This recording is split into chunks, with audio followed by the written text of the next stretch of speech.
Selamat sore. Kami dari kelompok 1 ingin mempresentasikan hasil kerja kelompok kami.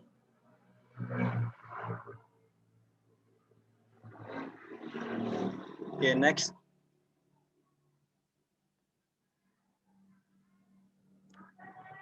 Kelompok 1 terdiri dari saya sendiri, Muhammad Abiyu Alam, Siva Asmireni Septiani, dan Tasya Delia. Adapun topik pembahasan kami pada hari ini ada yang pertama, 1. Pembentukan alam semesta. Yang kedua, pembentukan tata surya. Pembentukan alam semesta.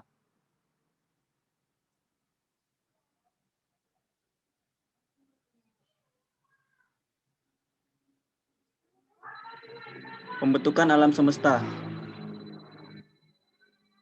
Pengertian alam semesta. Alam semesta merupakan semua ruang dan waktu serta segala isinya, yaitu planet, bintang, galaksi, dan semua bentuk energi dan materi. Ruang keseluruhan alam semesta belum dapat diketahui, namun kita dapat mengetahui besar alam semesta yang dapat diobservasi. Diameter alam semesta yang dapat diobservasi adalah 8,8 kali 1026 meter atau 93 miliar tahun cahaya. Next. Di alam semesta terdapat dua jenis benda yang disebut dengan mikrokosmos dan makrokosmos. Mikrokosmos adalah benda-benda yang memiliki ukuran yang sangat kecil, misalnya atom, elektron, sel, amuba, dan sebagainya. Makrokosmos adalah benda-benda yang memiliki ukuran yang sangat besar, misalnya bintang, planet, ataupun galaksi. Teori pembentukan alam semesta. Pembentukan alam semesta merupakan salah satu hal yang masih menjadi misteri. Kepastian tentang proses tersebut masih menjadi bahan yang hangat untuk diperbincangkan. Berdasarkan hal tersebut, maka bermunculanlah berbagai teori tentang proses pembentukannya demi menyingkap fakta yang masih berupa misteri.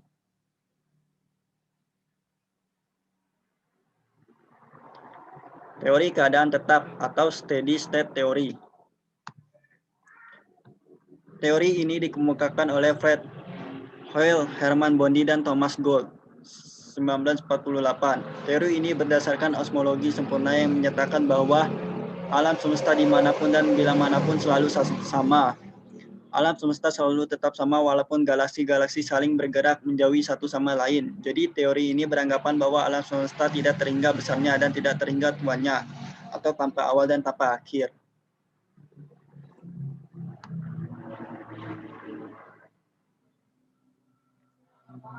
Teori dentuman besar atau Big Bang Theory. Dilansir dari NASA Space Place, teori Big Bang diawali dengan dikemukakan ide seorang astronom bernama George Lemaitre pada tahun 1927. Lemaitre beranggapan bahwa alam semesta dimulai dari satu titik yang kemudian mengembang menjadi besar secara terus-menerus sehingga menjadi alam semesta kita sekarang. Pendapat Lemaitre kemudian dikuatkan oleh penemuan Edwin Hubble pada 1929. Hubble menemukan bahwa galaksi di sekitar Bima Sakti saling menjauhi satu sama lain secara terus-menerus. Jika galaksi terus-menerus menjauhi satu sama lain, berarti alam semesta memang berkembang secara semakin besar setiap waktunya. Hal ini juga berarti alam semesta pernah sangat kecil sebelum akhirnya menjadi sebesar sekarang.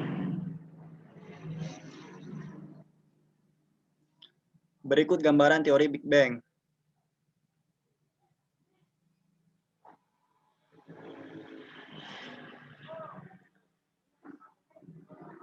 Teori ekspansi dan konsparsi.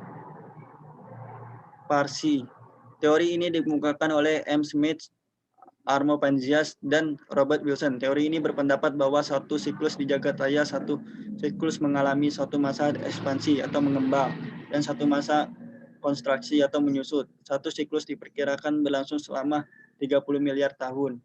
Dalam ekspansi terbentuklah galaksi-galaksi serta bintang-bintang di dalamnya, sedangkan dalam masa konstruksi, galaksi-galaksi dan bintang-bintang yang telah membentuk meredup dan unsur-unsur yang telah terbentuk menyusut dengan mengeluarkan tenaga berupa panas yang sangat tinggi.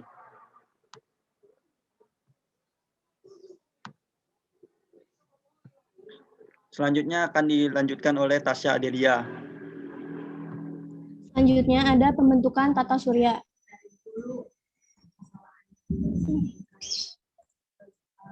Tata surya adalah sekumpulan benda langit yang terdiri atas satu bintang dan semua objek yang terikat oleh gaya gravitasi. Objek-objek ini meliputi planet, satelit, dan benda-benda angkasa lainnya seperti meteor, asteroid.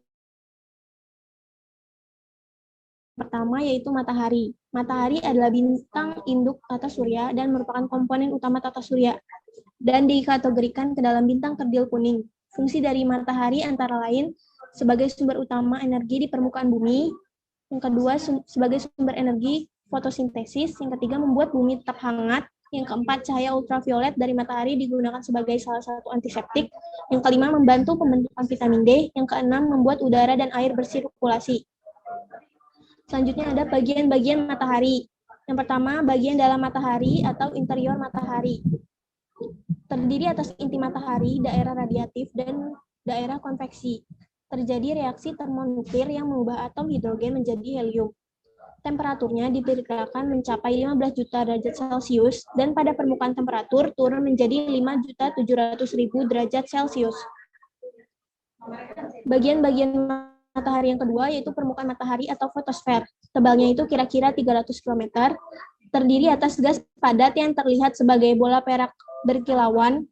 Dapat terlihat bintik-bintik hitam yaitu fakula dan granula. Bintik hitam matahari terdiri dari umbra dan panumbra. Fakula merupakan awan hidrogen yang tampak seperti benang-benang gelap di permukaan matahari sebagai panas, kemudian mendingin kembali ke bawah. Granula berdiameter 1000 km. Bagian-bagian matahari yang ketiga yaitu kromosfer. Kromosfer itu terletak di atas fotosfer dengan ketebalan 8.000 km. Kromosfer menjulang tinggi sampai lapisan terluar dari matahari, yaitu dinamakan korona. Yang ketiga, prominers atau semburan api yang tinggi dan dapat mencapai ribuan kilometer berasal dari materi yang dihamburkan matahari. Selanjutnya ada bintang. Bintang merupakan benda langit yang mempunyai cahaya sendiri akibat reaksi inti di dalamnya. Bintang memiliki dua jenis, yaitu bintang semu dan bintang nyata. Bintang tersusun oleh beberapa gas seperti gas hidrogen, sekitar 94%, helium 5%, serta unsur lainnya 1%. Bintang di angkasa itu banyak yang terlihat redup dan tiba-tiba bertambah menjadi terang benderang dengan faktor ratusan hingga jutaan kali dalam beberapa jam. Bintang semacam ini dinamakan bintang baru atau nova. Ada kalanya suatu bintang dapat meledak dan melepaskan material yang besar sehingga bintang tersebut menjadi hancur. Ledakan bintang semacam ini dinamakan supernova. Selanjutnya ada galaksi. Galaksi merupakan kumpulan dari banyaknya bintang-bintang dan pengikutnya. Fowler pada tahun 1957 mengungkapkan teorinya tentang terbentuknya galaksi yang berbunyi 12.000 tahun lalu, galaksi kita tidak seperti sekarang ini. Ia masih berupa kabut gas hidrogen yang sangat besar yang berada di ruang angkasa yang bergerak perlahan melakukan rotasi sehingga keseluruhannya berbentuk bulat. Yang kedua, karena gaya beratnya, maka ia mengadakan kontraksi dan kondensasi sambil terus berputar pada sumbunya, dan saat kontraksi massa bagian luar yang banyak tertinggal. Yang ketiga, bagian yang berputar lambat dan mempunyai berat jenis yang besar membentuk bintang-bintang. Dengan cara yang sama, bagian luar yang tertinggal juga mengadakan kondensasi sehingga terbentuklah planet. Demikianlah juga planet membentuk satelit bulannya. Macam-macam galaksi itu galaksi yang sudah tua, terbentuk dari bintang-bintang yang sudah tua, dan lebih redup, dan pembentukan bintang baru sudah berhenti. Yang kedua, galaksi spiral, yaitu galaksi berbentuk spiral yang besar dengan inti di tengah lengan spiral dan cakram. Pada lengan terdapat pembentukan bintang aktif. Yang ketiga, 80% jumlah galaksi berbentuk spiral. Yang ketiga, ada jenis galaksi tak beraturan, yaitu terdiri dari miliaran bintang muda berwarna putih kebiruan dan bintang raksasa biru yang sangat panas. Di antara bintang-bintang tersebut bertebaran gas dan debu yang ada di luar angkasa. Lalu hanya 3% galaksi yang tak beraturan ini. Selanjutnya ada galaksi Bima Sakti, yaitu wujudnya spiral raksasa berputar, bintang-bintang bertebaran dengan lengan spiralnya di antara matahari kita. Jaraknya 30.000 tahun cahaya dari pusat galaksi atau 20.000 tahun cahaya dari ujung atau pinggir galaksi. Galaksi Bima Sakti ini bergaris tengah 100.000 tahun cahaya. Yang makin ke tengah, tebaran bintangnya semakin merapat. Diperkirakan pusat galaksi ini merupakan bola bintang raksasa, sehingga galaksi ini berbentuk bulat tipis seperti kue cucur. Selanjutnya akan disampaikan oleh Syifa Azmi. Yang pertama itu planet. Planet adalah anggota dari tata surya yang mengitari matahari dengan orbit berbentuk elips. Matahari berada pada salah satu titik fokusnya. Planet tidak mempunyai cahaya sendiri. Cahaya yang dipantulkan planet-planet tersebut berasal dari matahari. Planet dalam tata surya dikategorikan menjadi dua, yaitu planet dalam dan planet luar.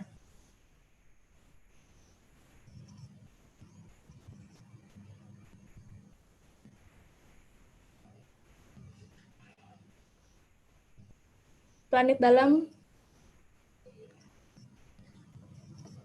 atau yang disebut dengan kebumian. Di antaranya yang pertama Merkurius, planet terkecil, paling dekat dengan matahari, tidak memiliki atmosfer. Yang kedua Venus, planet paling terang, memiliki atmosfer tebal, dominan oleh CO2, menjadi terjadi efek rumah kaca. Yang ketiga Bumi, planet terbesar dan terpadat. Satu-satunya planet yang diketahui terdapat makhluk hidup.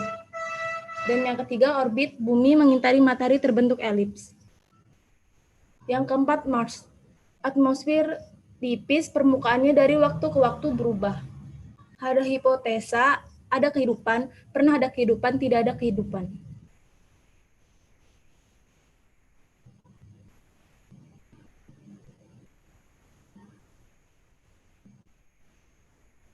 Yang kedua, planet luar atau yang disebut raksasa gas. Di antaranya Jupiter, planet terbesar, gravitasinya terbesar. Saturnus terkenal dengan sistem cincinnya. Lalu Uranus, memiliki ukuran 14 kali massa Bumi, merupakan planet yang paling ringan di antara planet-planet luar. Dan yang terakhir Neptunus, memiliki ukuran 17 kali massa Bumi, memancarkan panas dari dalam tetapi tidak sebanyak Jupiter atau Saturnus.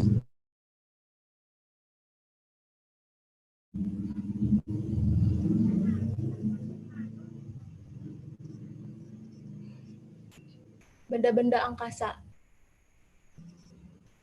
Yang pertama, asteroid. Objek tata surya yang terdiri dari batuan dan mineral logam beku. Yang kedua, komet.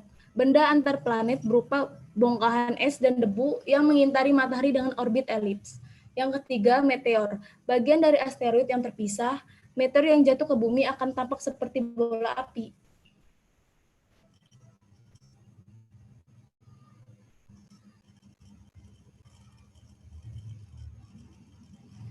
Teori-teori pembentukan tata surya. Yang pertama, hipotesis nebula. Pertama kali dikemukakan oleh Immanuel Swedenborg tahun 1688 sampai dengan 1772 dan disempurnakan oleh Immanuel Kant pada tahun 1774 sampai dengan 1804. Hipotesis ini menyebutkan bahwa pada tahap awal tata surya masih berupa kabut raksasa.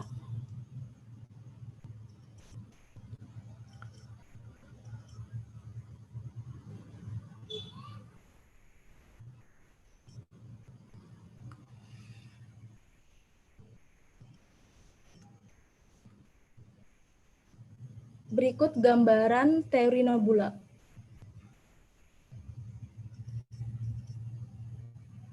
Yang kedua, hipotesis planetesimal. Dikemukakan pertama kali oleh Thomas C. Chamberlain dan Forrest Moulton tahun 1900. Hipotesis ini mengatakan bahwa tata surya kita terbentuk akibat adanya bintang lain yang lewat cukup dekat dengan matahari pada masa awal pembentukan matahari.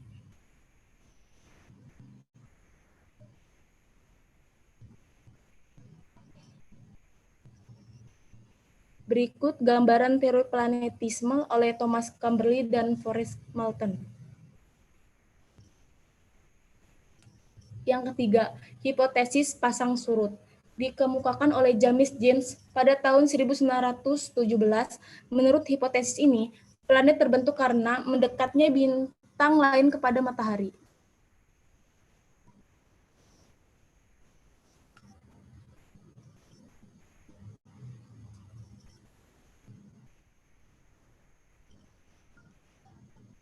Yang keempat, hipotesis kondensasi.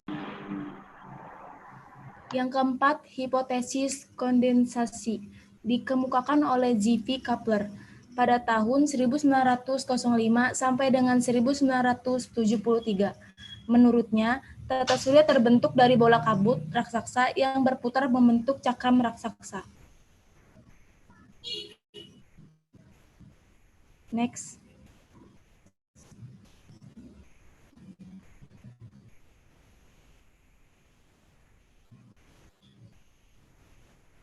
Dan yang terakhir, hipotesis bintang kembar dikemukakan oleh Friedhelm pada tahun 1915 sampai dengan 2001. Menurutnya, dahulu tata surya berupa dua bintang yang hampir sama ukuran, kemudian salah satunya meledak menjadi serpihan-serpihan kecil.